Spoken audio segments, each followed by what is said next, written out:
shortly.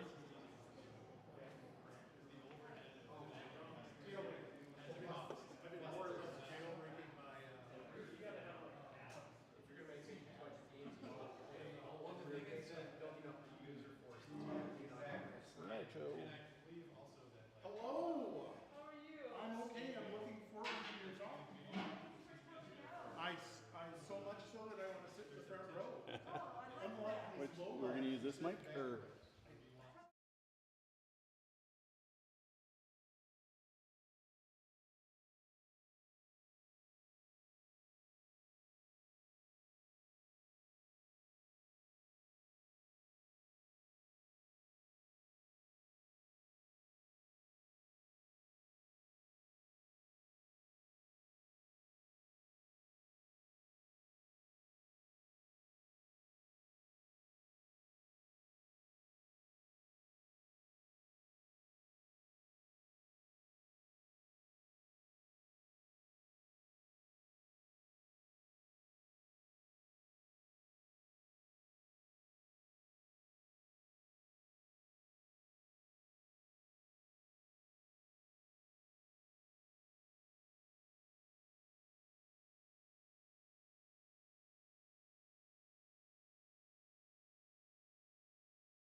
is generally online, but that's for your in development games of all types, board games, video games, you name it.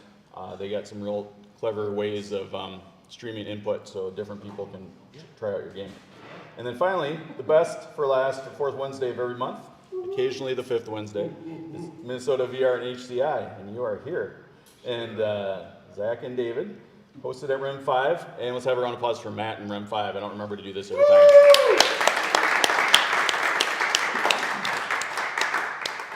And actually, yeah, the other detail that's in all these, we match our, hey, there's a round of applause coming through my phone. We match kind of our COVID restrictions and precautions to the venues. So they're a little bit different for each one. So maybe if you're watching online and you're a little more concerned, there are ones that are more strict than our event. And we have a Discord. Oh, we're not done yet. Special interest groups also meet each month now.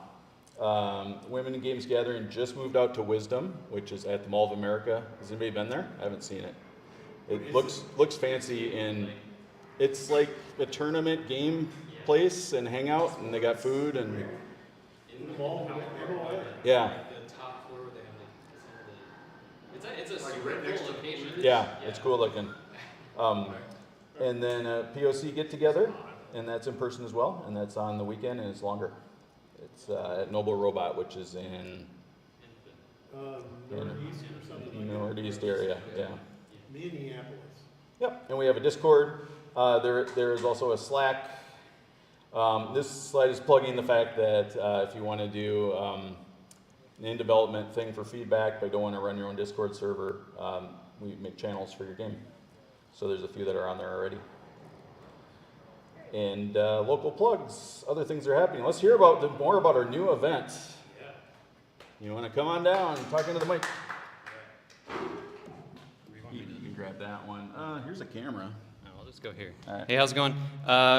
It's exactly what it says on there. We're going to be at the Nerdery first Wednesday of every month, and we're just going to hang out and play probably a lot of board games. We're going to have other video games and stuff set up sometimes. There's usually like a light theme, but for the most part, it's just a socialized, like hangout. If you haven't been to the Nerdery yet, it's a super cool location, and yeah, I'm excited to play some games with y'all. What's this quick start theme? Oh yeah, quick start. So the theme this month, or next month, is going to be just games that you can explain under 30 seconds. So a lot of very easy to get into board games and things like that. Yeah. We won't just have that, so if that doesn't, sound interesting, there'll be plenty of other, deeper things that take like 60 seconds to explain. Maybe even 2 minutes, I don't know. All right, thanks. Thank you. And while I'm thinking of it, all those things can be found on our Eventbrite. But you should really add them to your recurring schedule. IGDATC.eventbrite.com. And the one thing I wanted to point out, because I've been meaning to say this over and over and I keep forgetting, you can actually follow the organizer here. And this is becoming more important because when Eventbrite decided that it needed a lot of revenue from all its free organizers, they made their email really bad. So when I send you guys email notifications, they take 6 days to go through the whole list. Oh, good grief. Yeah. But if you follow, it's about 30 to 40 seconds after I publish the event. I've been getting mine. Yeah. Yeah, I've been doing it. Other people sometimes don't put in the effort. And honestly, you can't because it's a quota thing. If the six-day batch hasn't finished, the next 6-day batch can't start. Oh, good grief. Yeah. So, is there any other downside from following? Or? Nope, it's just for this organization. So IGDA Twin Cities, you get the same stuff that you've been getting in the past. They have a little button when you like sign up and stuff. Yeah. Oh, do you want to hear about all sorts of other things in your area? And you say no. Yep. But you do get this stuff. So yeah. Yep. Great. So probably worth doing. I guess there is one difference is I think technically you can go to Eventbrite today, get yourself a ticket with never signing in. In order to do the follow, they'll confirm your email, which is where your ticket showed up at anyway if you didn't lie about your email. But yeah. So things are on there. And you can see what's coming up in the future, but that's our schedule. And can I go back in at this point? Yes. Oh, yeah, here's an event coming up. Indie Island. Who's going to talk about this? I'm blanking. Let's see. That was in. Here's our Discord, IGDA. Right here.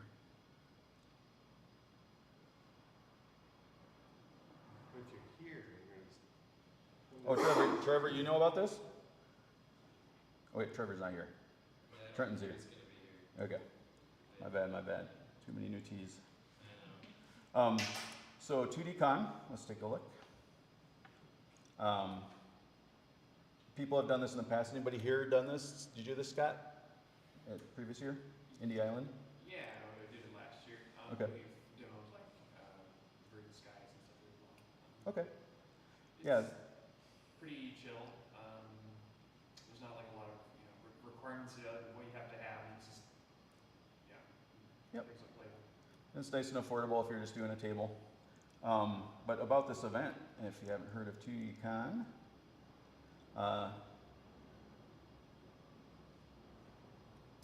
well, that doesn't help. Where's the dates? I don't think we announced it. They haven't announced them yet? Usually like the end of August. Okay. One other thing I might add is it's a good event for playtesting, but not so good for like publicity because it's not that great. Yeah, so Scott said it's good for playtesting, not necessarily for publicity, but good to get feedback. And it's historically been at the end of August. And I would just say if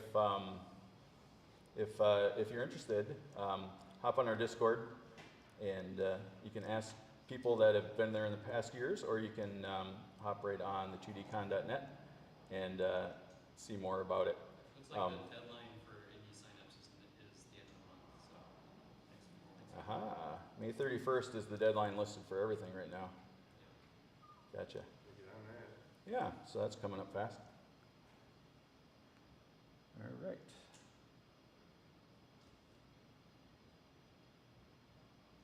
Back to it. Just that easy. Anything else? Dima wanted to plug something. You should probably come in front of the camera. Oops. Hi, my name is Dima. I'm at the end of my 25-year quest for VR locomotion. And I'm looking for somebody who can do software. Like I do hardware, and I'm doing the tethered physical feedback VR locomotion. And I think I solved the problem of getting sick while you're moving in VR. So if anybody interested who can do the programming side, talk to me in the bar. Thank you. Yep. And if you're not going to the bar, talk to him before he leaves, and look, he's got videos on his phone. He's being pretty modest about the hardware thing. It's impressive. All right, anybody else? Local plugs? Going once, going twice, going, gone. All right, presentation time. How are we doing on our clock? Perfect. So, all right, so we're first going to talk about the, Meta Presence Platform Hackathon. So, you guys would like to come on up? We can probably give you each a mic, and I'll try to get RJ on the line.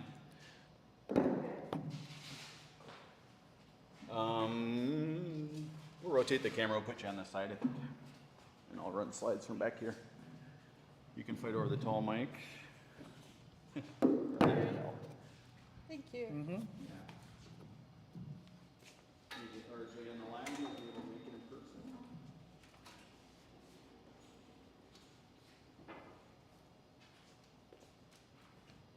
Down. Do you want to share yours first? Sure. Okay. Or RJ. Mute that until he picks up.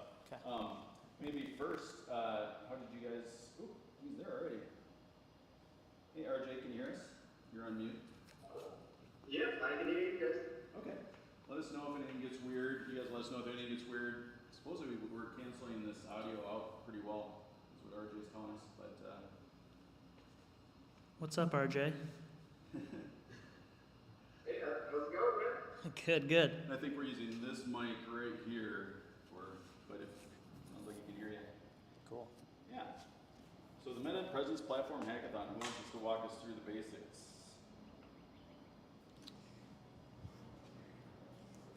All right.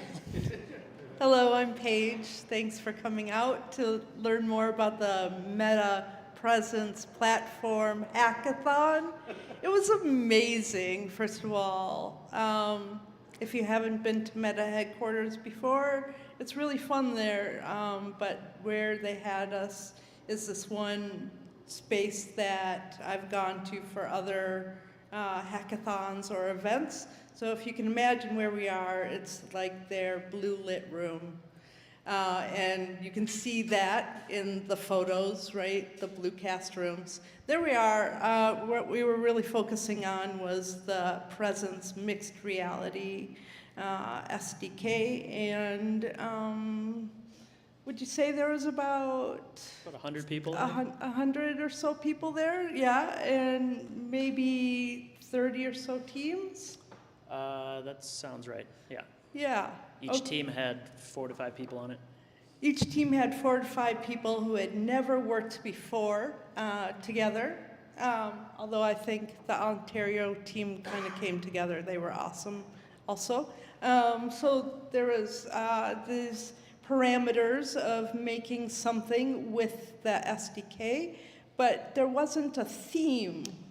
Really, it? it was pretty loose. They wanted to see an MR solution. Right. So somewhere between kind of AR and VR.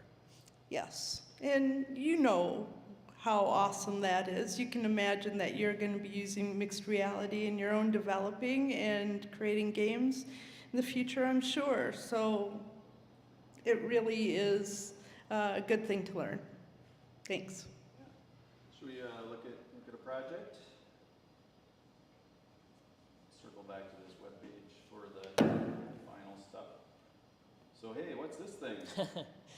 So I just out of coincidence ended up on a team with RJ, and this is what we built. We had 3 other people on our team, 2 of which were ex-Meta employees. Neither had worked on the present platform, but it was great to chat with them and get to work with them on this. So you play the video and I can answer any questions. If you're a little loud, I'll moderate the volume as quick as I can. Oh, and I won't even start.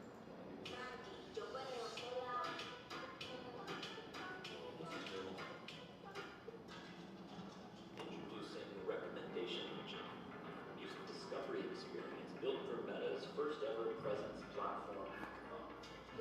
Put on a VR headset and spin virtual vinyl records. If you like a song, you can save it to a playlist. If you hate it, you can smash it into 1,000 pieces. Using capabilities of Meta's presence platform like spatial anchors and hand tracking, you can discover music in a totally new way.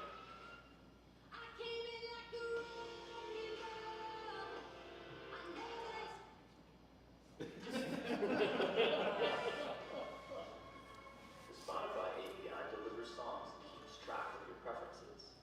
Hey there. But if you smash too many songs, they might come back and try to kill you.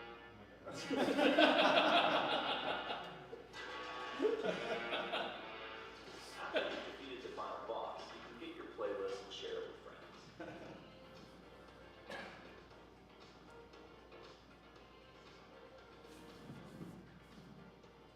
We made discovering new music as fun as possible in this record-breaking experience. Recommendation engine. That was so cool. Thank you. So one of the guys on the team, Bob, kind of came from a marketing and graphic design angle, and he put that video together after the fact, and it got a lot of great press. Is that the final version from the jam? You had all that art in there during the jam? Yeah, that was the final APK that we shared with the judges. Yep. And you won. I wish. So everybody got a Quest Pro that attended, and the winning team got $50K. So it was, they were throwing some serious money at this event. And one of the coolest things was that a bunch of people from the meta engineering teams were just hanging out in the room with us, and you could go and ask them questions about how to implement something. And it was just awesome to see kind of how excited they were about some of the new tech that's coming out. RJ, you want to chime in a little? Yeah, no, it was, it's one of those meta things that, seems like they put a lot of effort into it, but at the same time, a lot of kind of hasty sort of them figuring out things as they were going along. We got like 3 different instructions on how to actually get to the event, like the day before, so it was a little messy, but it was a lot of fun, actually, when we finally got there and all got on our team and started working. And, having like the room, like the room was filled, and about half of it was people competing. The other half was Meta employees flown from all around the country. So there's like remote people on Meta's teams that had never been to headquarters before, that Meta had flown them out there just to get feedback and talk to people in person. It was really cool. Question? What were you doing your development on? Your own gear or on gear that they provided? Nope, it was all our own gear. One guy brought a PC in a rolling suitcase and like opened it up, and it had all these lights and stuff in it, and he had it on the desk while he was working. It was incredible. Yeah, some people were bringing their towers to this thing. It was cool. Well, let's move on to Paige's team. Our team brought a skateboard. And was that planned for the event? Yes, absolutely. So I'd like to share with you about Johnny Appleskater. We had a team. It was Charles Al Baker and Ash, what's his last name? Madre, and Elena Peach, and me. And kind of started out like this. I put up a suggestion of, hey, anyone want to create a MR garden green eco experience, ... dropped a line, or a skateboard adventure. And then Charles was like, yeah, I really want to do a skateboard, teach people how to skateboard. And then Johnny Appleskater came together. This experience, the idea is that you, the player, learns how to skateboard, and as you do this, you lean, this is the beginning mode, you lean back and forth to collect these Johnny Appleskater coins, and as your body leans back and forth and collect the coins, what happens is that you're greening alleyways through your cityscape. So by skateboarding, you're greening your neglected urban spaces. Should I advance it? Yes. And here's a demonstration of our video. And everything is hand-drawn using open brush, actually, yeah. And I hand drew everything. Ash worked with the effects of the eye. Well, I'll share all the different MR interfaces that we used in the next slide. And Charles did most of the programming and bringing it all together. And then Elena Peach created all of our UX experience and directed it. And then I hand animated everything. Is the user on a skateboard? The user is on a skateboard, that's correct. And the skateboard is going through this physical space. The skateboard in the headset, that's right. That's why we had a beginner mode, actually, where we propped up the skateboard and they just leaned back and forth. They didn't actually. So we have an advanced mode where you're watching right now, and beginning mode for the judges, where we knew that they might not want to learn how to skateboard and wanted to respect their limbs. Who provided the insurance? Yeah, so, we're risk takers and go right for that. The only crazier thing I could think of would be like VRing on a trampoline. Yeah, that would be even more dangerous. But you can imagine, now today you might not skateboard through your actual city with a headset on, but pretty soon you might be wearing like snap glasses, or just like having your whatever the switch you switch on to have your MR interface. And can you imagine in like at home mode, all COVID, you could have been like learning how to skateboard in your own house without ever going outside. So having, and you can see where even like Olympic professionals, or like right now I have a VR experience where you snowboard, and I love that experience. I don't know if anyone else has that, but it has like a cabin and a dog, and yeah, it's so I see where this would be ideal for anyone who, like bike riders also, there could be a bike mode. So at the end of this video, does the person taking the video face plant? Is that how it goes? No, actually, if you get the coins, and what happens ultimately is the alley really greens. Neighbors open their window, vegetables grow up, and eventually you get to like apple trees in the basket of apples. So that would be the ultimate. And go ahead and forward it. I'll share with you. Oh, okay. Go ahead and forward it again. Yep. And this is how we used the presence. Oh, the words didn't come up. None of that. Oh, okay. So we go facial detection. We winked to start the game. See, we had some challenges, and I'll tell you about those right after. We used text-to-speech for our game's NPC avatar, greets and onboards the players. That's like this cute Johnny Appleby. And then pass-through, skate in your physical environment, of course, where you're seeing.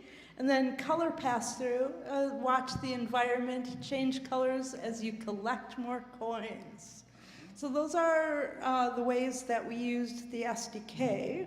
And the next slide is our challenges. And we had to go with these, we didn't see them as limitations, but, like for instance, it's really hard, that whole no helmet. Oh, we couldn't put a helmet on with the Quest Pro. That was a limitation.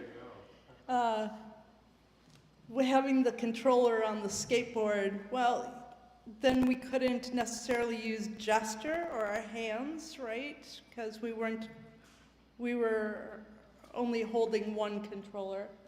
And then the voice SDK, without the active controller or hand tracking, we could not trigger the voice SDK in its own. This caused us to use speech to text instead.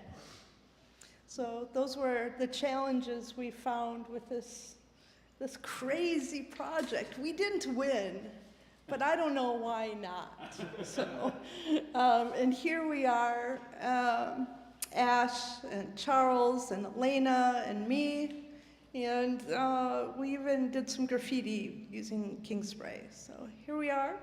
So why didn't you bring a skateboard today? I know the perfect place to do it. There's a ramp. All right. over at the ice rink where we did the gaming. Yeah. Yeah. Okay. Well, next time. All right. Okay. All right. Good. So I love hackathons. I think they're just the best things. I'm always a multi-year participant at the MIT Reality Hackathon, and this year I was a judge. And then I also, if you haven't participated, I invite you to join me at the XR Brain Jam, and then at the Games for Change conference right after. where I'll be presenting. Either of those local, or where are they? They are in New York. Yeah. All right. That's the last one? That is the last one. So thanks for letting me share. Put a mic in my hand and I love it. Thank you for being a great audience. Does anyone have any questions? Circle back to the winners Yeah. that they announced. Did you guys get to try these? Yeah, so the team that won built an experience where it feels like the room is filling up with water, and these holes appear on the walls. Oh, Yeah, and you Nice, have I didn't know they duct posted this. tape, a plunger, and Yes. like some Yeah, they one did a- other thing they did an to awesome stop job. up the holes. Full screen until you go here. It is cute. Yeah. yeah, so there's a plunger somewhere in the room, and you go and pump it, and the water slowly goes down. Yeah. Yeah.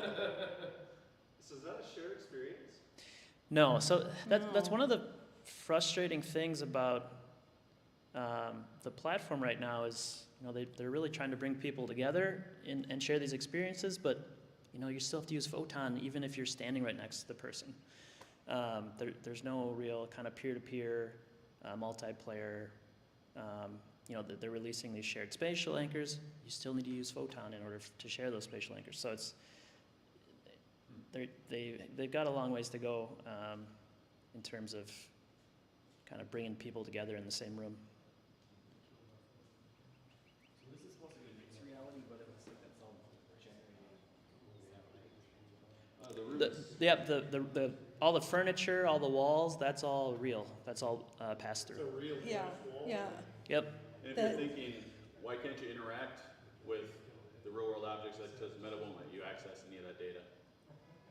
And they also set up windows here so that when you look out, you see fish and it looks like you're Yes, underwater. yeah. They probably don't let you punch the windows. Oh, they're not actually at an aquarium. They're not actually No, underwater. in fact, they're in like this office area with that pegboard walls, and it was actually like kind of a, yeah. Oh, they drowned. Then there was a second site in England somewhere? Yeah, simultaneously there was a hackathon in London and Berlin. Yeah, Well, there's a video from London. What happened to the Berlin? I think just London. okay, Yeah, my coworker was at that one. okay. Did either you guys get to try this app? No, This is kind of a kind of avatar aggressive thing, but really fancy. It's, yeah. So none of the top finishers at the London hackathon were games. And I think all of ours were kind of games interesting. at ours. Isn't interesting.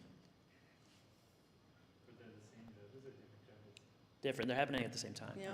Yeah. Mm-hmm. I'm so slow. I thought that was like some sort of excellent hack that got a mirror in there. I was trying to figure out how is this nose. Well, keep watching, Aaron. Keep watching, keep watching, keep watching. There is an excellent hack coming. There's just a narration that we're not hearing.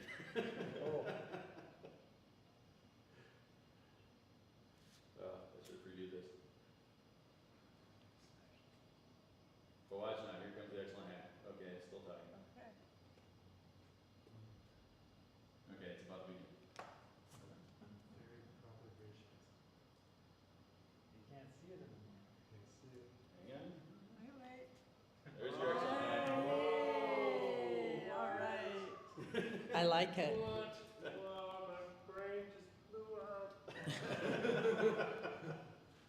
So yeah, That's that's clever. That's pretty cool. Yeah. And then there's some interaction to the different outfits that they made. I love that one. I would have been happy to be on that team too. Right? Yeah. Yeah. Anybody recognize the face? Yep. The alien girl, whatever her name is. Flat lady. So they're using the motion tracking to emit bubbles and plants and things. There's the demo. So how would some of you use MR?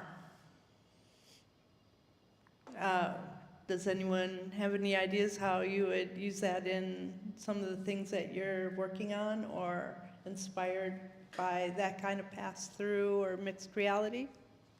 Has anybody played with APIs for it? Yeah, the networking is a huge barrier. I'm doing a lot of spatial anchor stuff.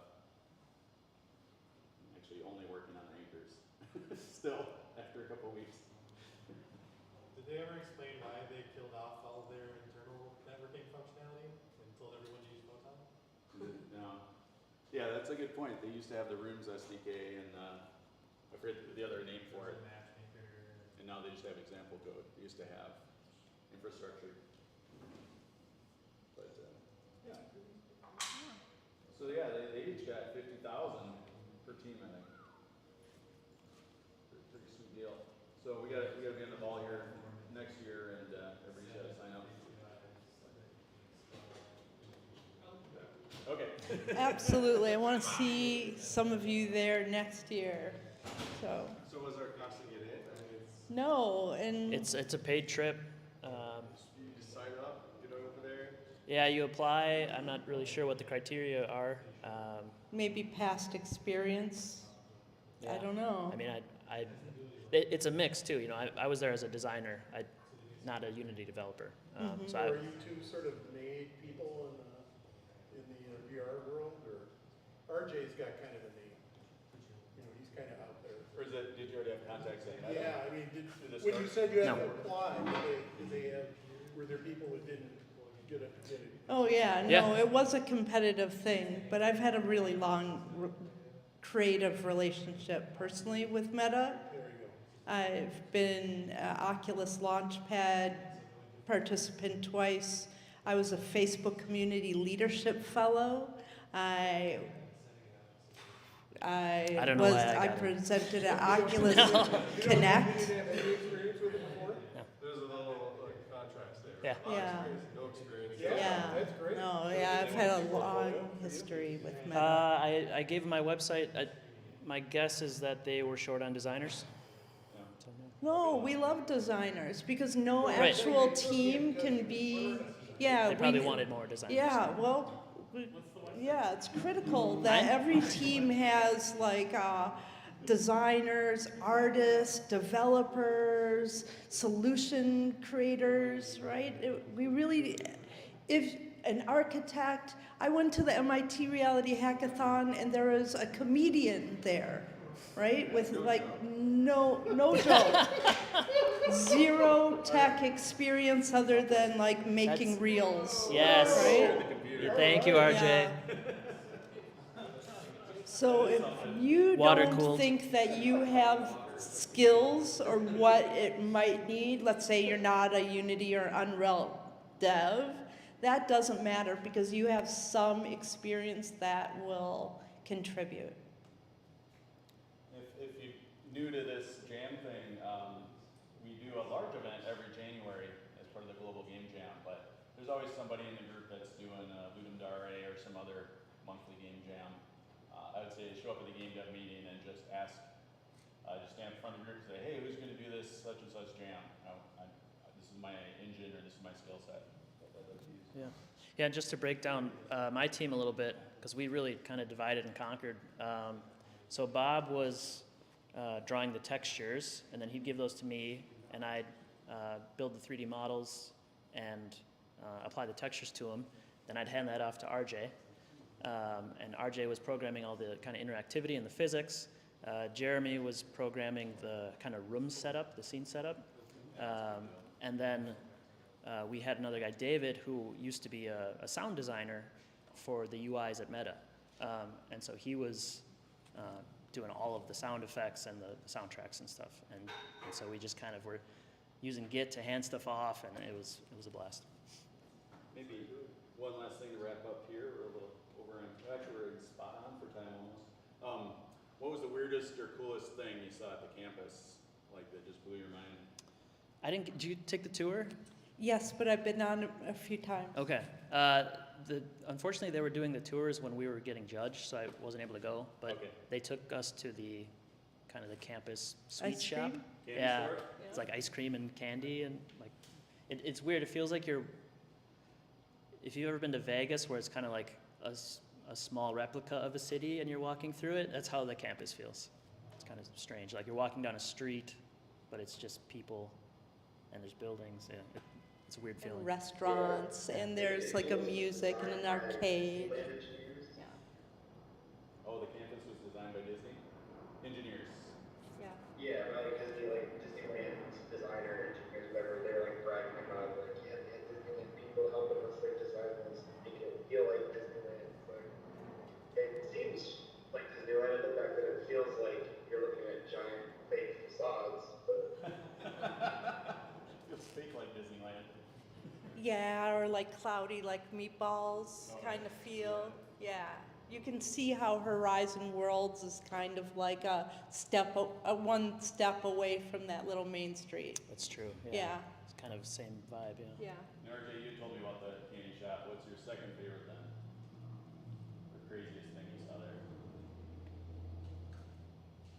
they have like a giant jumbotron screen with like the latest like Facebook news or latest like meta news I've heard. And so it's like the biggest meta news of like the past week is like a massive jumbotron in like this big kind of outdoor area.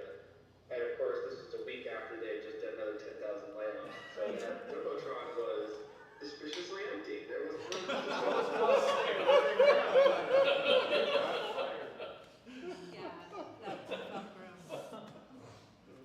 But there are also people there that I met that it was their first week of work. Oh, still starting people. Yeah. So. You guys, anybody else any final thoughts before we wrap? The metaverse is not dead. Do not believe that hype cycle in the news. There's no intention to quiet or subvert the metaverse on the meta side. Yeah.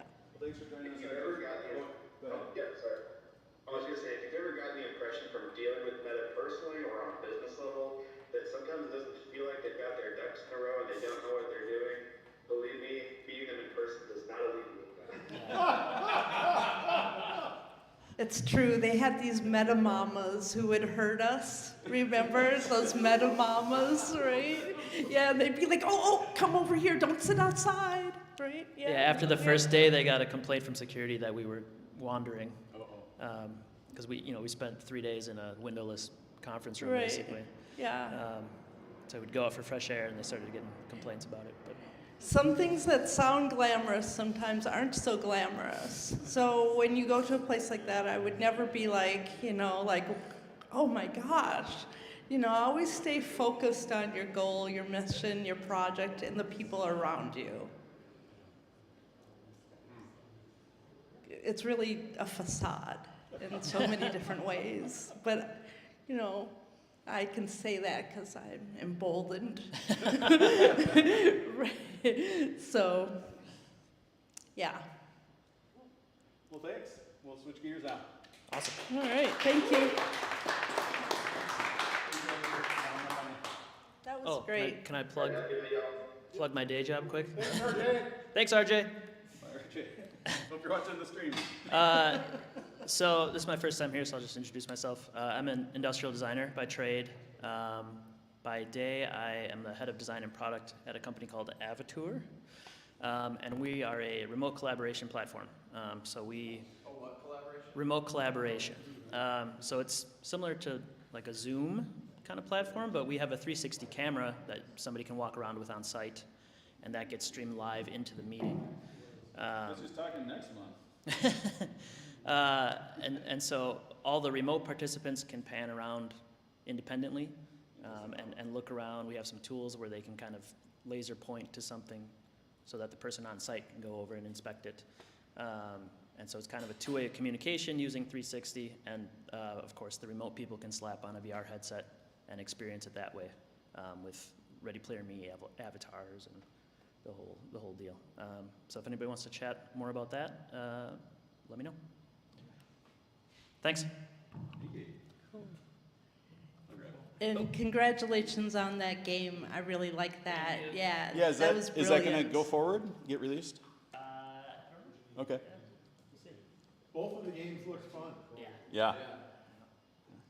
We're having a skateboard here next month, remember? Everybody heard it? Oh, there it is. And here's the Quest Pro. Let's do it. Let's do it. Yeah. Well, the truth is, we used Charles's, controllers, so maybe we can use a REM 5 controller. So, yeah, what I'm going to do next is talk a little bit about Better World Museum, and then hop into my headset and do some live streaming. And if you have a headset or want to hop on one here, you're welcome to, or you can watch along. So, how did I get here? Who am I? What am I doing? I'm Paige Dansinger, the founding director of Better World Museum and Horizon Art Museum and Women in Horizon. I have been working with immersive technology since 2015, and before that, immersive art. I started an actual physical brick and mortar space called Better World Museum. It was at first in the Skyway, then in the city center, and it was there for like 5 years. I don't know how I lasted that long, but if I didn't have the support of like Brian and REM 5 and Matt and this great community, it would have been much harder. So Better World Museum was like a indoor edible IoT garden with eventually we got a really nice space, 8,000 square foot space of participatory mural walls based on like climate themes, maker space with even sewing machines and all kinds of 3D printers and all kinds of just stuff to make things, and one VR headset, which was the VR lab.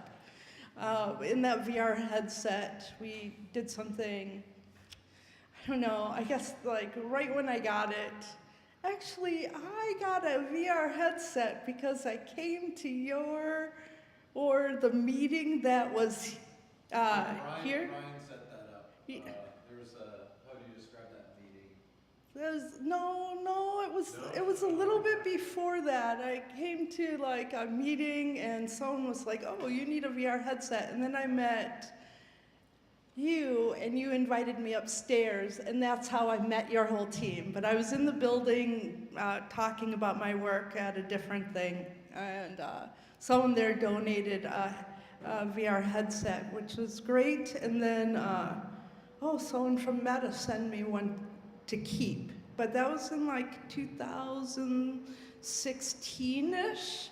I had used a VR headset already at the Met Digital Media Lab, where I was an artist, visiting artist for a little while.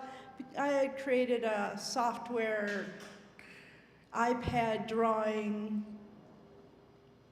prototype and had taught the folks at the Met how to draw on iPads, as well as was an artist at Guggenheim and an educator there teaching people how to draw on iPads. I'm a museum professional, an art historian who fell in love with technology. I worked at the museum here for about 8 years, and all of a sudden I was like, what am I still doing here? All I need is this phone, and I sold a painting, luckily, to the Code 42, Matthew. And then I said, hey, okay, this is it. I'm quitting my jobs and dedicating my life to creative technology. So on Monday, I didn't know what I was doing. And I was playing around on my phone, playing Draw Something. It was like 2012.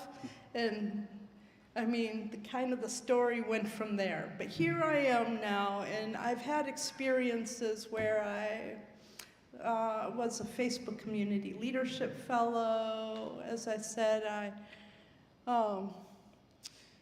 God, I went to Shenzhen and Beijing and Cambodia and Singapore, and I drew in what was called the VR garden. And like 4,000 people drew in the VR garden. It was awesome, and Is that then this thing, Garden One? COVID came, and well, you know, this is like aspects of it. This was actually Garden 1 was our physical garden, and then Oh. it had some VR elements to it. Cool. But yeah, so gardens are one of my big themes. But the VR garden was a way to create more equitable space. And ultimately, that's what Better World Museum is now, is like, what happened was I had the space in the city center, and one of those Blart mall cops actually came up. He was literally on a Segway, and he told a brown family that they could not sit on those white couches in the center. And I was so angry. And so it changed the whole entire, like, Better World Museum was born at that time, and I was like, well, I'm making a garden, and I'm making a place for you know, people to be, and that really it changed everything. I joined a group called Mass Action Museums, a site for social action, hosts about 120 museum professionals in the United States. We've been meeting monthly, you know, through COVID, but yearly before that. And, you know, being my own museum director and founder, I really don't have a giant panel or, you know, a bunch of people and red tape to say no to me. And that's great. That means that it just, you know, I could try things and fail all I want. And that worked out great for me. So by the time the pandemic happened, I'd been working in VR with students and people in communities for a long time. I didn't even need a space anymore. I don't need walls. That. This is really how I felt. And I'm glad that I closed the museum. So I was at MIT Reality Hack when COVID started, and we had just done an AR community garden where people draw dandelions, and you scan this thing, and dandelions pop up. And then I was secretly a pre-alpha creator with Horizon Worlds. I was part of the first 25 people, and there was only like 3 women, and so I started this. I welcome a women's group for Horizon, and now it's over 1,000 people. We meet and we make games, and we have giant summits. But in the meantime, I also have these 2 museums, and I'm going to share one of them with you tonight. There's Horizon Art Museum, which is like recreated art from museums in a gallery, actual museum environment, but everything's interactive and there's games with everything. So I was in a 6-month program with Games for Change for museums. And all these worlds, like you can go to Giza Pyramid. So it's women art historians in the galleries, and then it's World Heritage Sites, and then popular exhibits, like a way more immersive Van Gogh than you could go. In the Van Gogh Gallery games, for instance, you go into this gallery and you hop into these portals, and you have to find the piece and bring it back to the gallery and punch in the code, and then eventually once you go to all 8, something good happens. So all of these worlds have these experiences that are aligned with art history and learning objectives, but also surpass what could ever happen in a museum. Tonight, I'm going to share how Better World Museum, so that's Horizon Art Museum. There's over 35 worlds currently connected to that with wearables, games, NPCs that are empathetic, and I love that. But Better World Museum is something totally else. This is a white wall template museum where artists in residence are invited to dismantle the museum and make a better world. And tonight we'll look at 3 if we have time. I'm actually not sure how long of this presentation is, so That's all right. 30 minutes. We can see 3 of them.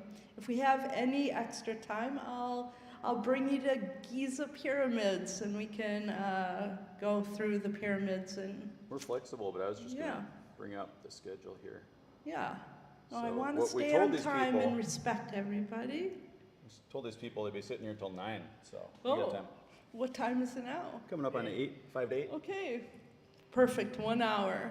Do you want people in there while you're presenting or If after? you have a headset, join me, absolutely, All right. because this is all about being together. Yeah, we got a couple spares here. Okay. So you can start suiting up. We'll just, Okay. hey stream, we're just gonna break for about 5 minutes and then we're gonna come live with live VR video feed. okay, yeah. We'll probably need to, I'll probably need to reconnect the casting. Yep. Okay. Get out of this tab. Yeah, so I'm glad to be here. Here's your casting window. Perfect. Whenever you're ready. Here's the mouse. Anybody that's got a super giant head can use the Zach Special Quest. IPD has been expanded to 69 millimeters, 69 and a half. Oh my gosh. We got that one. We got that one. Anybody else bring one? You want to do it? Do you know your IPD? Yeah, 69 sounds about right. Does it? Okay. Yeah. Come on down. On the other hand, I forgot, so what is that? That's a 2? Quest 2, yep. Let me see if I can get my glasses under it. Oh yeah. This thing comes out if they bump that. We can take that out. Okay. That's the expander though. No, I didn't bring, no, that's okay. Let's just see what this is. I didn't bring my little glasses. Right? Yeah, special VR glasses. Here, Scott, try it without this. Well, no, I don't think it's the sides. Oh. When I wound up getting new, All right. when I wound up getting new glasses, Do you I like got glare? really wide glasses. Because when I do development, So I had to I run buy, it like this without a facial interface. See what that does for you. well, or we could So do if it without anyone, glasses. so if anyone's using a headset, we have extra room over there. You can set up a play space. So just feel free to It'll have do whatever works. light bouncing in, so you want your back to a dark wall. Will that work for you? Yeah, it's, the glasses are gonna touch the lenses. Right, but here, let me. It's not gonna be that tight against your face because this is taken out. It's gonna be an air gap, Okay, and that's why the light comes in. So see if, like, try to actually get this pad on your forehead, and it'll hang down, kind of. Doesn't stay put super great. You think there's room? Give it a shot. sure. How do I tighten it up? In the back, there's a knob. I can help you with that if you want. Yeah, or just tell me where it is. There's kind of a battery block in it. Tighter, tighter, I'm still not I'll let you do satisfied. it. Yep, right there. Right there? It's going to be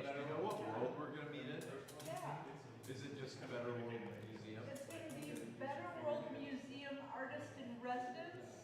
Let me tell Boy, you, I think I'm Artist still in touching the Residence, lenses. Is Better that a bad World thing? Museum I hate that headset. Go for it. Artist in Oh, Residence. good. Tell you what. We are let's- meeting let's in Better put that World guy in. I'll Museum, try to wear my Artist, glasses. and Okay. Residence. That's right. Yeah, it And just snaps in. The bottom doesn't hold very well. Here, so that's a big if part. you also look for me, Metaverse page, Yep, you got can it. just join me as well, like that. Metaverse page, very fitting. But Yeah. go One more ahead, headset. go ahead and Anybody use your else? search function in Horizon Worlds to Can find you use Better my World controller? Museum Artist in Residence. There are a bunch of Better World museums. Do not get too once confused. you're booted up, The you can turn on image pass-through looks by like double tapping the side. You 3 probably have to turn it on in your doors, headset. and it says AIR Artists. Okay, so I want to switch user or just want to Okay. continue? Thanks, Paige. Continue as Zach Oculus. Okay. No, so, my bad. Did you already do it? Yeah, you Alright. told me to. So power off and power back on. It'll give you the choice. I've never used a 2, so Yep, where's the power button? you're really close. It's right there. Right here? Yep. Tap it. The other direction. Did it go?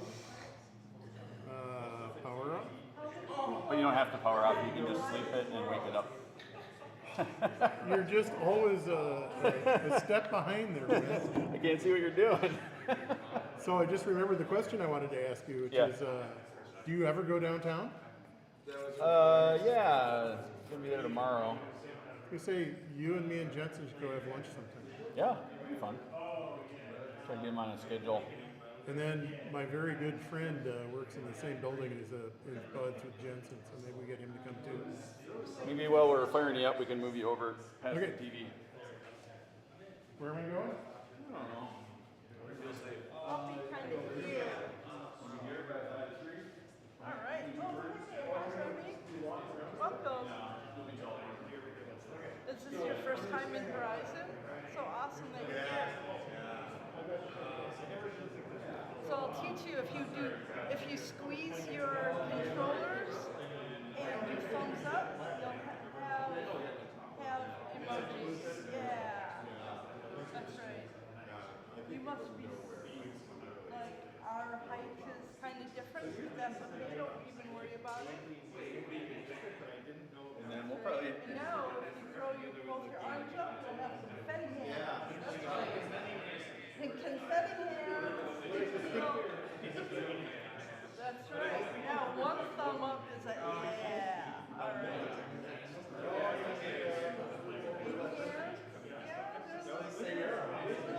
They're soft.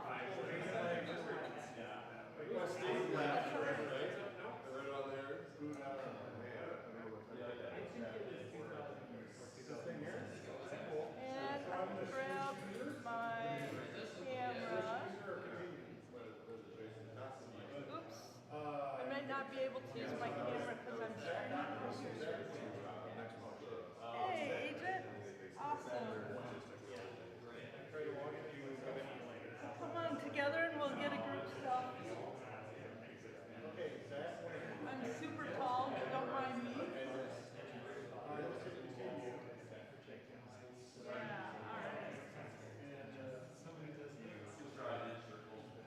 You can sit down.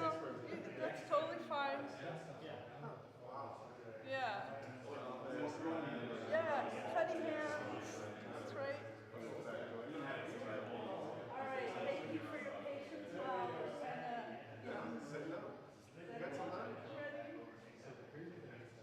Who has a headset? All right, good. Question two. I'd love for you to go, friendly, and then join me sometime.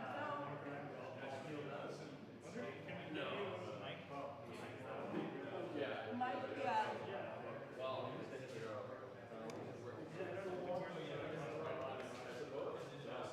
Yeah, if there's a wearable mic, that would be awesome. Okay.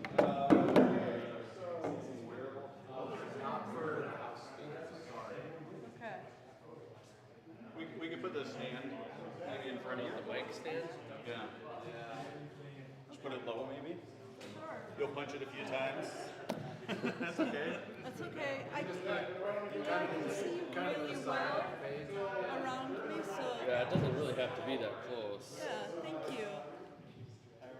All right, and I can kind of do this when it makes sense. You might just have to speak up a little too. Okay, I'll really enunciate, project my voice.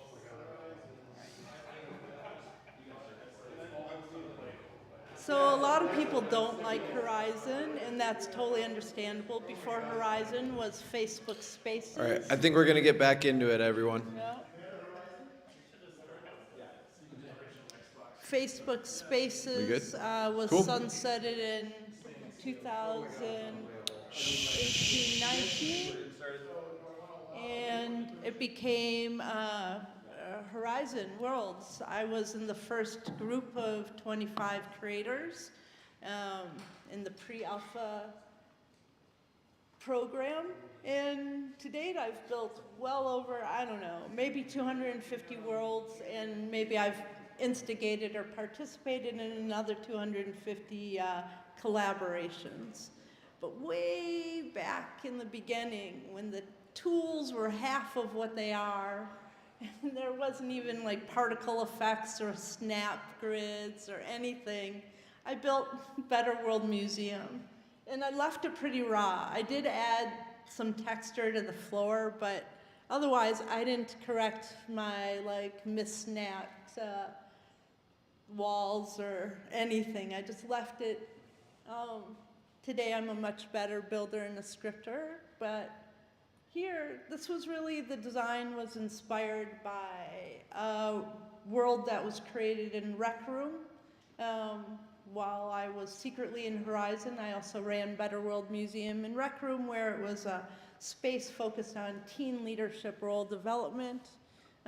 We got in some papers, we won some awards, we presented to World Health Organization. It was awesome, and some of those teens are now in university studying 3D design. And one of them built a space like this, and I wanted to honor him by building it like this in Horizon. So he was 15 at the time, now he's in uni.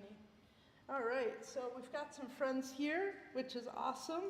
What we're seeing here is like way raw, and I left it just like this. You know, museums, I've worked in a lot of museums, and I've been in a lot of like discussions that sound like this. Oh, if we could ever give the museum to the people, that would be amazing.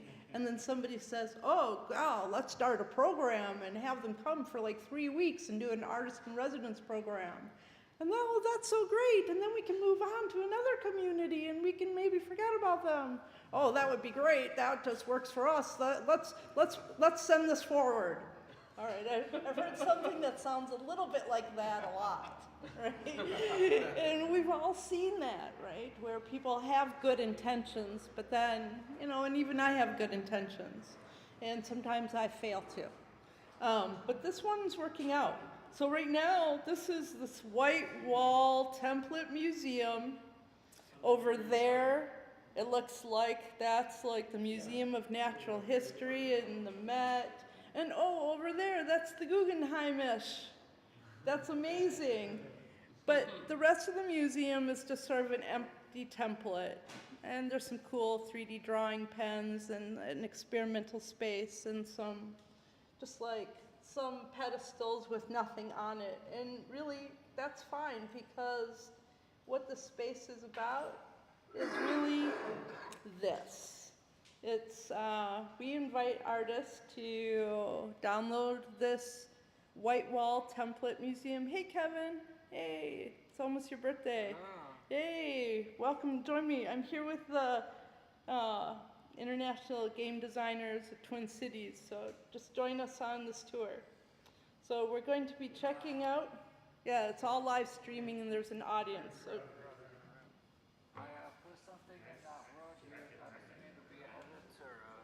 Oh, okay, we can talk about that in a little bit.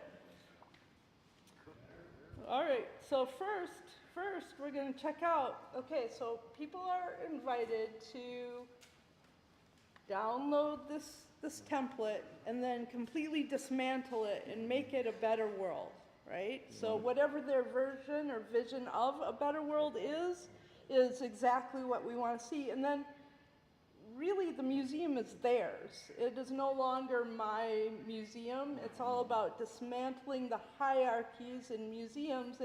And some of the museums, well, like even Angel Artist created, all right. Okay, I'll see you. I'll see you this week. It's almost your birthday. Better World Museum, Angel Artist, was our first artist in residence. She created a world for Black artists and women, and it's full of recreated art and poetry. We'll visit it. And then we had Better World Museum, Franz Keller, Franz J.K. Created this world about neurodiversity. And then Shea Arts created a world about positive affirmations. And it's really a pretty special world, and it leads into her Juneteenth world. So the timing is good to share this, of course. So we have several more artists in residence who are in our program who are working on their worlds too. So let's hop over to our first world, Better World Museum's Angel Artist. We're going to hop in. Oh, I clicked before I told them how to do it, but follow me. Come on. You can just use your Raycaster to click on Visit World or walk right into it. Sorry. And when you get here, yeah. All right, you made your way. Super. So here. What's the name of the new one? Come that first door. On the left? On the left side. That's correct. The first door on the left. So it looks like blue and black, and it says Angel the Artist on the front. Yeah. So glad you're joining me in VR. So, Scott, did you make it through the door? You talking to me? all right. Yes, I did. Sweet. So first you made the scissors, and I think that you just cut the scissors. And the wall should come down. Let's see if that happens. Oh my God, that should make the wall come down. I don't know, the wall's not coming down. Okay, so we're not going to let this impede us at all, because what we can do is go forward to the next space, and I can tell you a little bit about this. Angel Artist created an incredible world. She sold her own, she turned her assets into NFTs, as well as sold her 3D assets as asset art objects to other people. She was recognized by Mark Zuckerberg for her own Better World Museum, which was awesome, right? So, and it launched her career. She then built a world for MasterCard, and she's just a mom who lives in New York who never worked with technology before. So really, virtual reality gives you the opportunity to create the worlds that you want and you deserve, and new revenue systems and whole new opportunities for people. And that's happening in and out of Horizon, but all across the metaverse and all the platforms this is happening.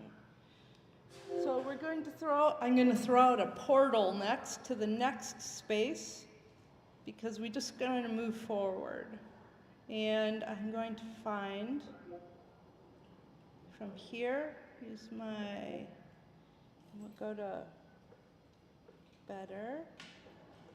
What's the name of the new place? So the new next place is going to be called Better World Museum Franz Keller Connection. You're gonna throw a portal down though. I'm going to throw a portal out. Okay, ready? Here's a nice portal. All right, so go ahead and use your Raycaster or walk into the Visit World blue area. That's right, you've got 30 seconds. They're on their way. All right, now I'll wait till I know you're on your way. Excellent.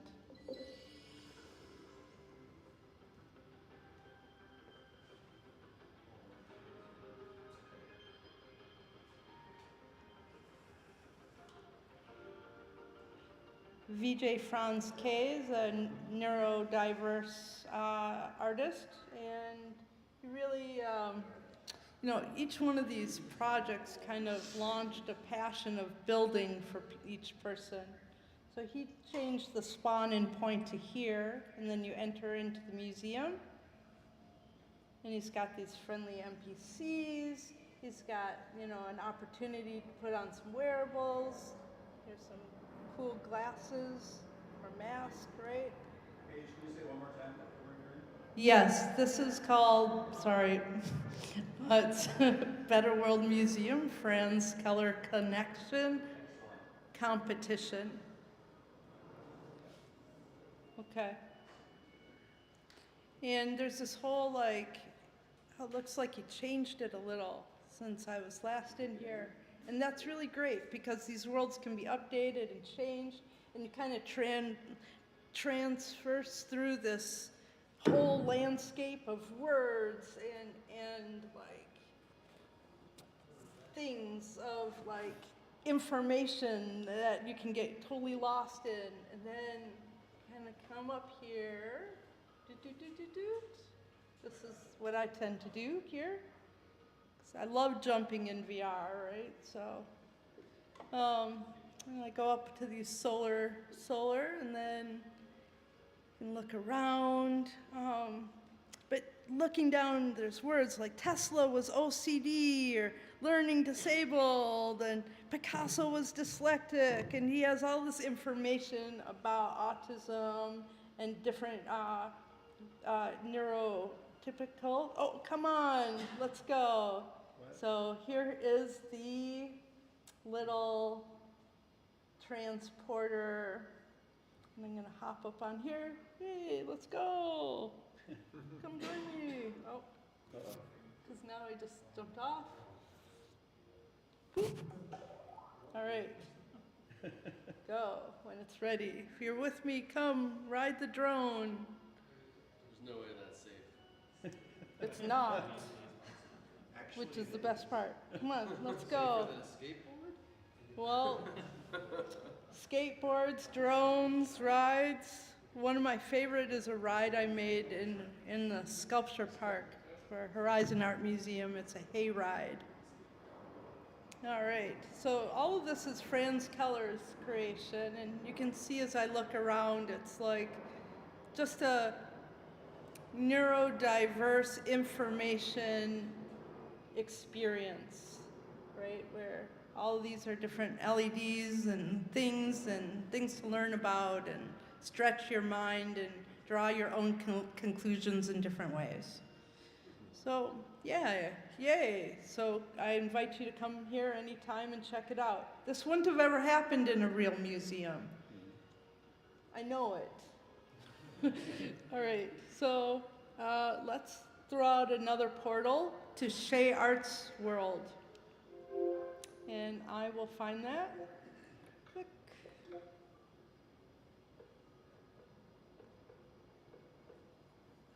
Better. And here. I'm going to throw out a portal. Ready? Here we go. Yes. Okay. Here we go. Everybody click on visit. Visit world. Great. Once I see that you've successfully done that, and then I'll go. Yeah, see you there. So one of the, and I don't work for Horizon. I actually rejected a job there because I really like what I'm already doing.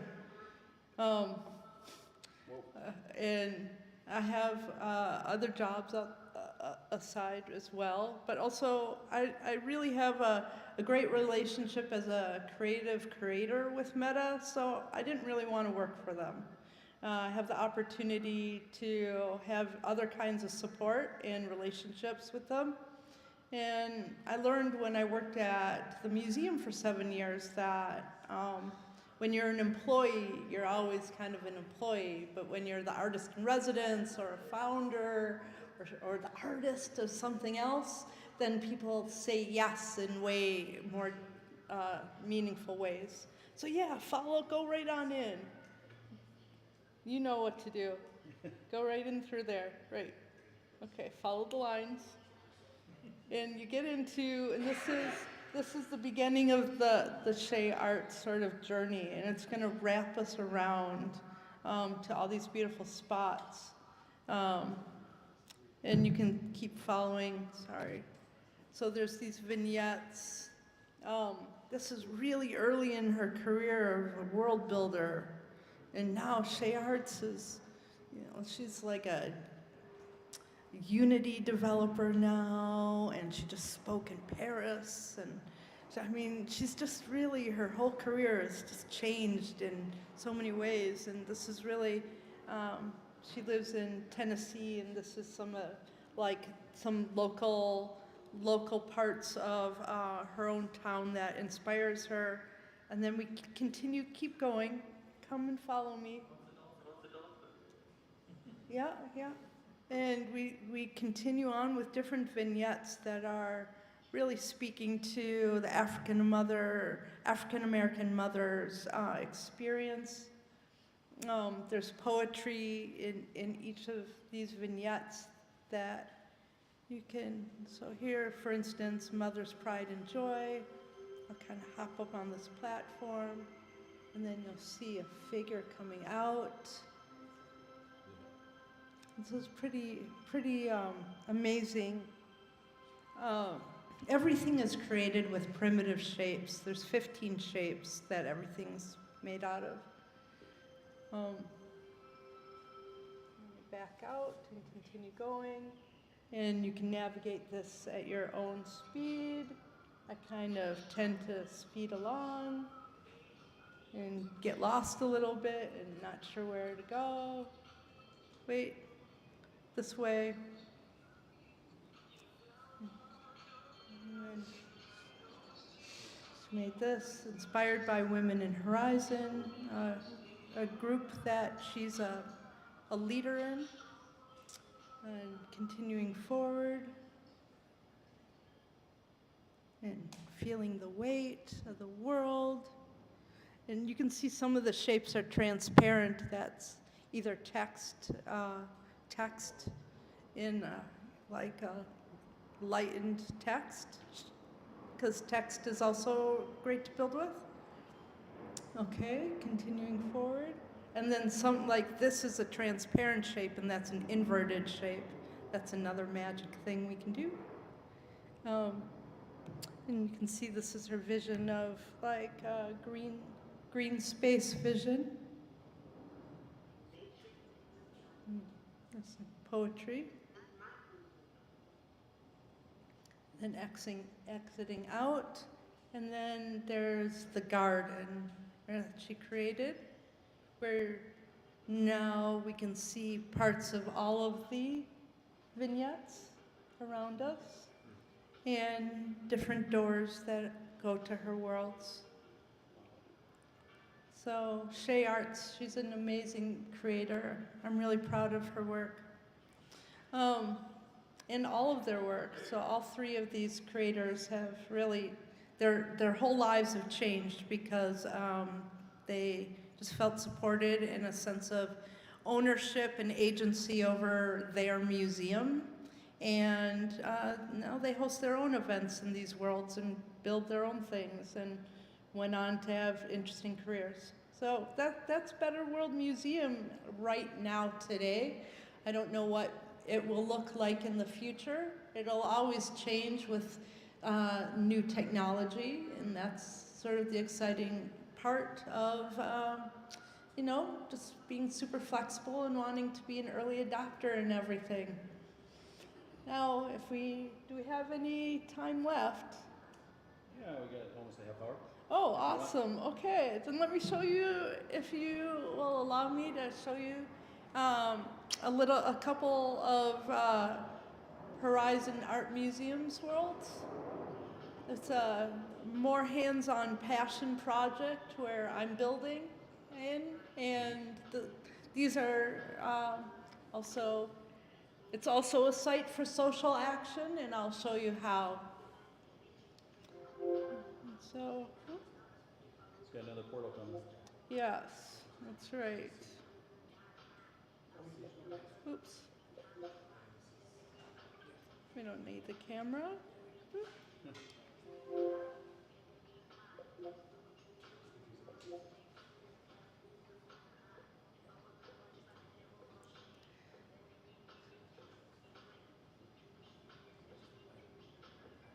And then,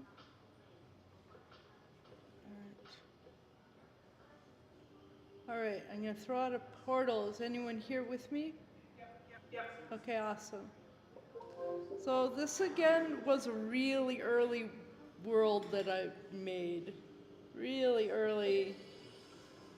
earlier than Better World Museum. It was kind of like one of the first things I made. Seemed like right at the pandemic, everyone I knew on social media had just lost their job at a museum. Over 240,000 professional museum workers were either laid off or furloughed in those first couple months. And it was a really hard time. Mostly diverse people and women were impacted. And I just wanted the feeling of being able to wander like the Met, kind of, this is like my fake Met facade, and like wander endlessly in Horizon. There weren't any like multiple worlds, like multiple journey worlds at that time. And I was really inspired by watching my kid play on his PlayStation, and watching whatever he was doing, it seemed to, oh, okay, yeah, I can make something kind of like where you go through all these worlds. So he was inspiration without really knowing it by hanging out and playing on. So yeah, if you have kids, definitely encourage them to sit around and play on Xbox or PlayStation or whatever they're playing with, Roblox, because you can join them and share ideas together. So Horizon Art Museum, first of all, you've got some wearable swag and a bunch of doors, and it's really rudimentary, and that's because this was the very first world that had more than 8 people in it. So I had to divide everything that was already here into 3 other worlds so that my capacity was down to like 30%. And there's a little, oh, we won the Video Community Choice Awards, which meant a lot to me. It's pretty exciting considering how many exciting games are here. But what we do here is we pay diverse and LGBTQ+ creators, as they were entering into Horizon, how to write their first script. We would teach how to make something called the Plus Community Voices button, and I'll show you one. These buttons are like an interactive button, and you press it, and some go in, some don't, but they all play a recording, and it's like a foundational script. When player enters trigger, play sound, right? But by learning that, it's like a root word, right? You can build off of that in any way, right? So here, this is the first one. And bold colors and patterns made with recycled fabric seem to be giving me a tangible piece of hands-on work. These quilts, made by women who were among the small population of enslaved Black families able to retain their history, channeled that into an artwork that ended up influencing all of the U.S. art history. My question is, what can the art world do with that legacy, and what can we do today to amplify the key women's voice? so this is really how this museum started out. And over the 35 worlds, you'll see Plus Community Voices through many of them, with our community members who often this was their first script or their first experience ever building, and many of them went on to, like, one has like 5 streaming channels that she totally supports herself.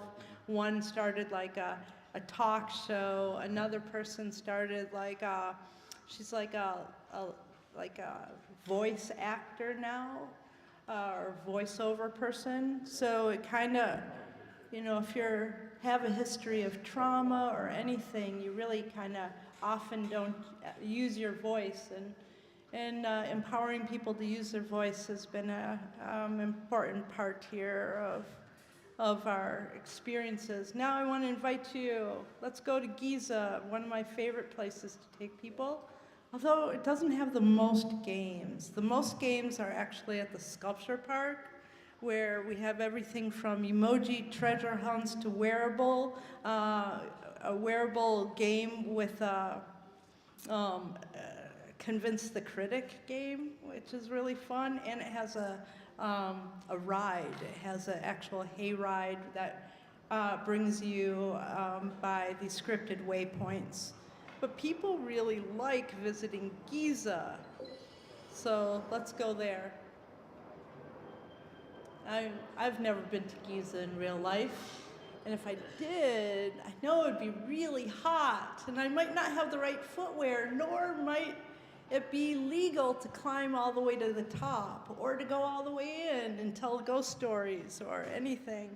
So this is kind of a little off Indiana Jones-ish. So if you want to wear a hat, you totally can. I don't know if you can see me, so I'll show you in my, let me give you the hat and you wear it instead. Yeah, I would love it if you wore the hat. Let's see, I touched every wrong thing. There you go. Yeah, and this world has an excavation pit that hasn't been really properly taken care of yet, but it will in the future because we just kind of go back. And then also this NPC, like I want it to actually follow me through the chambers, and right now it's just static, so it sort of talks to you. My name is Batia. I am the daughter of God. Anyway, you can tell that I'm in my mood. So there we go. You kind of can enter in, and you see it's all mathematically correct. You can measure the circumference of the world, I think, and everything from our math here. So it's to scale, and we're going to go all the way up to the King's Chamber tonight on this tour. But first, yeah, let's go. First, we can go all the way up.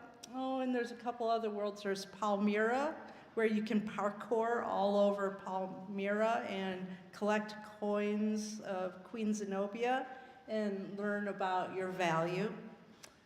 There's the Parthenon, where you can play also some coin games and tell stories, but also have a bunch of wearables, so you can dress up like a Spartan or, you know, have a lyre with some grapes, whatever you want.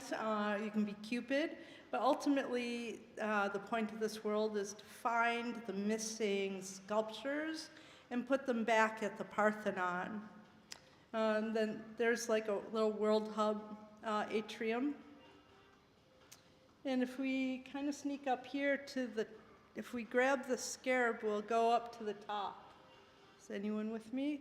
Let's go up to the top. So here we are, and we can grab the power crystal, right? And we can't do this in real life, and that's, you know, some of the stuff is why VR is so important to, here you go, here's the power crystal, you keep that. You can bring it with us. Yeah. Eventually maybe there'll be points attached to that, but there weren't. Okay, so this is really fun to go down. You can like surf the edge, or you can like zigzag, or there's low gravity so you can hop really nice. So your jumper, yeah, go, give it a big jump, yeah, right? So huge jump. I love low gravity spaces, and then you can meet me here at the entrance. This is the regular entrance. Over there is the robber's entrance, the robber's tunnel, and we'll come out that way. Yeah. So, are you afraid of dark spaces? All right, good. All right, then let's follow me. Oh, one thing. When we get to the middle, there's an air shaft to the right. Do not fall down the air shaft, okay? If you do, it's okay. You're not going to stay there. You're not going to die. You'll get respawned back at the tent and come and find us at the King's Chamber, okay? Or we might be on our way out already. So I'll lead the way. It's a little scary. Don't worry. You can keep going down to the Queen's chamber, but we're going to go up. So, all right. Yep. Don't be afraid. Let's go. Okay, so here's the part where you want to be careful. Right here is the air chamber. Yeah, all right, we made it. I mean, I would hate to fall there in real life. So here's the king's chamber, and there wouldn't normally be a candle here lit. That happens all the time in movies, right? I'm always like, wow, they have so many candles there. But we have this here because sometimes we invite people and do things like tell ghost stories or like share stories, right?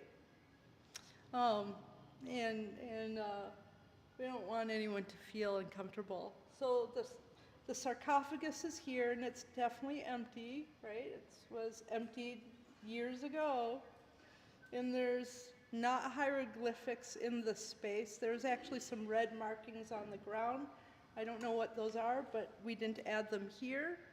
And it's just kind of the space. And after like a minute or two, I'm done. But we can keep it in, we can stay here. There's not a lot to do here. Agent, I can't hear you. Maybe you're on mute. Or maybe that's my voice making your mouth move. Am I agent? Yep. Yeah. I saw your mouth move, and I thought, oh, maybe you're on mute. Cool. Should we take a picture here? Yeah. Okay, I'll grab my camera. We can take a selfie here. I went down the air shaft. Oh, see? All right. I wasn't joking. Yeah? Oh, here we are. Agent. So, we'll do a little. Yeah. Hey. Confetti hands? Ready? Throw your hands up in the air. You'll have yeah. Yeah, that's great. Cool. All right. See how VR is a great place to make friends. Now, we'll go back down. I'll lead you out. Go down the air shaft. No, I'm not going to do it. Because it's more fun to come out of the robber's tunnel. Do that. Yeah, do that instead? Okay. So this world was actually a collaboration. It was created, me, you kind of sneak out through here. Me, Burn Buns, and someone named Flutter. The three of us created this world together. How did you get the mapping for the tunnel in there? Like, how did you get the exact measurements like you're saying? Yeah, well, I'm an art historian, and I took about 3 classes about the Parthenon and the pyramids. So I'm kind of overdressed, overeducated sometimes, right? So, but also we used, math that is online. We watched a bunch of documentaries, and then also the mathematical formula just, it's like pi, right? So it's just like as long as you're to scale, then it's going to be right. Because you can't bring a picture in here to design from, right? No, Yeah. no. Cool. It's all just kind of created with these 15 primitive shapes. It's pretty fun to build. If you ever want to in the future, we can do a building demo for a future event. So I'm being slow, so Horizons is limited just to the 15 shapes? Well, yes and no. Sorry, didn't mean Yeah, to. no, Didn't mean okay. to open the rabbit hole. No, it is, okay, so you can build with the 15 shapes, or you can build something and then turn it into an asset and pull that asset into any world. And then there's horizon assets, like preset assets. There didn't used to be anything like that. They kind of came of like a year ago. So all the early worlds were completely hand-built. But today, like some creators can take those assets and take them apart. For instance, there's like a doll with this doll hair, and that doll hair put up in the cloud, up in the sky as a cloud and lit right, looks like a really good fluffy cloud. So it depends on, like, you can be really creative, and some of those assets have different meshes that we couldn't create here with the 15 shapes. So you're only limited to, like, also text makes incredible, like, effects and opportunities to create as well. So, for instance, you can make a transparent window with a transparent dash, right? Or clouds in different ways. I made a whole exhibit, an Artemisia Gentileschi exhibit, just primarily with text. And then scripting is definitely can be as simple like that when player enters trigger play sound, or it can be extremely complex. In fact, now even there's type scripting as well. And the Horizon community does things like just the people in it. Like there's weekly classes and how to build, and so we're kind of we don't rely as much on the tools or what we're given. We just go ahead and make it when it makes sense. So for instance, the whole event interface just got like sunsetted, and instead some of our creators in Women Horizon got together and made a whole new event system world, so that you can plug in information on your laptop, and that information gets populated into the world, and it's all interconnected. But you know, that's the exact spirit that's here at REM 5 all the time. Like the Similarca, is that how I say it, right? So I see that as like the same, like you just go and make it, right? There's just no limitations, and I think that's really the spirit of Horizon in a way. I'm not a Horizon gal. I'm all across the metaverse, and so I'm actually really into decentralized platforms. And now I work for a Web3 company as their VP of Metaverse Development for an educational incubator, and I love it. I'm not platform agnostic, even if I'm in a certain special program or funded by this or that. That's, is it okay, do we have time to ask questions and stuff? Yeah. Mm-hmm. So during the pandemic, this group and me and a couple other groups wound up finding myself in a lot of different apps. What do you call these things? Environmental apps. I've never actually been in Horizons until just now. Cool. But what was the app we used to be in, Zach? Yeah, we used to meet in Altspace. We used to go in and play around and make stuff in Altspace. Yeah. Zach did a game jam where he made stuff in Rec Room. He made a fun game in Rec Room, and I wound up hosting a animation festival on oh good grief, the thing that you guys originally were using before you were doing the Similac stuff. Mozilla Hubs and that kind of stuff. Do you have any favorites now? Is Horizons the place I want to go get started? Because Altspace is gone. Not in your Quest 1. Yeah, that's the other thing. And I'm on a Quest. And the Quest 1 won't even work in Horizons, right? Yeah. That's correct. So, you know, there's not a bad platform, and each one has different things, right? So where Horizon is a really good social collaboration app, right? You can build with up to 4 people at a time, but you can invite like hundreds of people in as a collaborator. I like it, but it's also can be problematic, right? So I would say right now my favorite is the one you're working on for the group that's paying you. Yeah, right now I'm loving Figmin.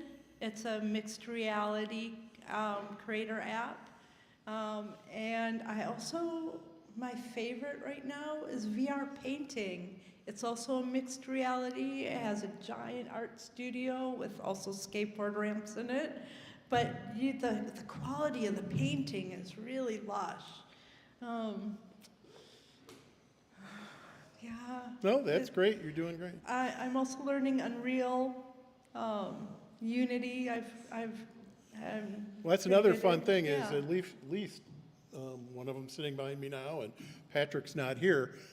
Two of the people who come to this regularly have made their own, just like the Ram 5 guys have done it.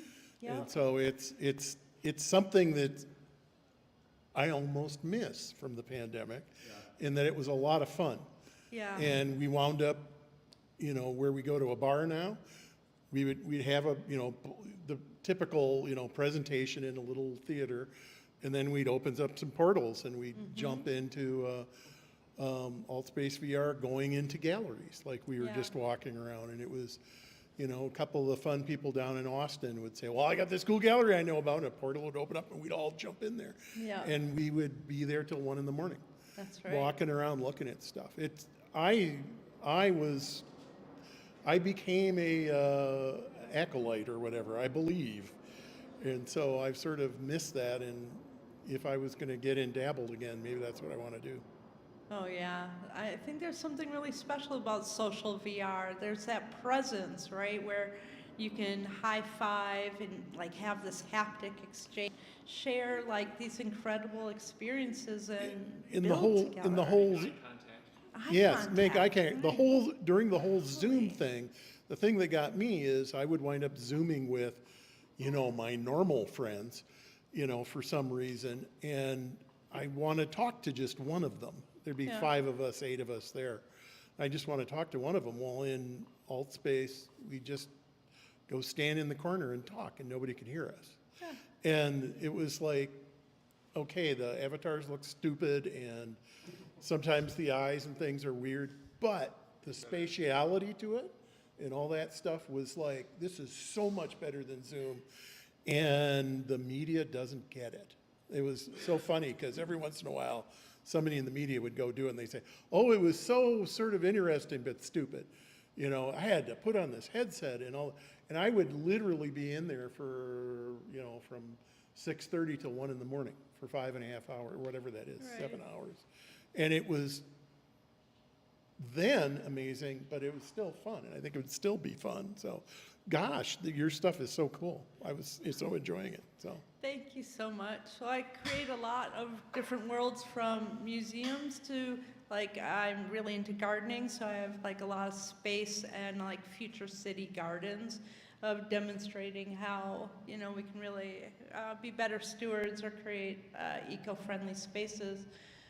But I just like creating everything. So right now I'm into this project with a friend of mine. We get together about once a week in Horizon, and we're building this wearable art fashion experience. I mean, none of it is actual clothes, but it attaches to you as a wearable. But they're all inspired by black holes. So it's like our spring into space collection. And it's all these particle effects, and things can change, and it's really, a departure. And that's what I think I like the most about virtual reality or mixed reality or AR, any creative technology, is that I know you all grew up at the same time watching Jetsons and all those cartoons. Well, it should have already happened, right? So we have the possibilities to do anything if we put our, instead of being a war nation, we can be a technology education nation. Right? We got time for maybe one more question. We got anybody? Can be about anything, history. I got a question just kind of on the different spaces. You said you had to break up your world into 3. So how many people fit in there now?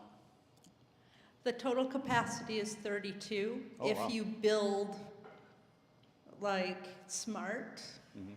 so you want to turn off your collision on objects. That will help save your frame rates, or you want to be mindful of different ways of building. So if you're scripting, you have kind of parent script and families, and all of that will help save in capacity, because ultimately what you want are more people instead of more objects. And then the other question I had while we were in the pyramid, do you make it so teleporting players can get through the entire thing too? So for the people that get sick easy, you just teleport like Ryan was doing until he fell in the pit? Oh. Yeah, I actually think that Giza in the pyramid is optimized better for gliding rather than teleporting. Yeah, there's a couple tight spots there. Yeah, yeah, especially in the robbers tunnel. It gets tight there.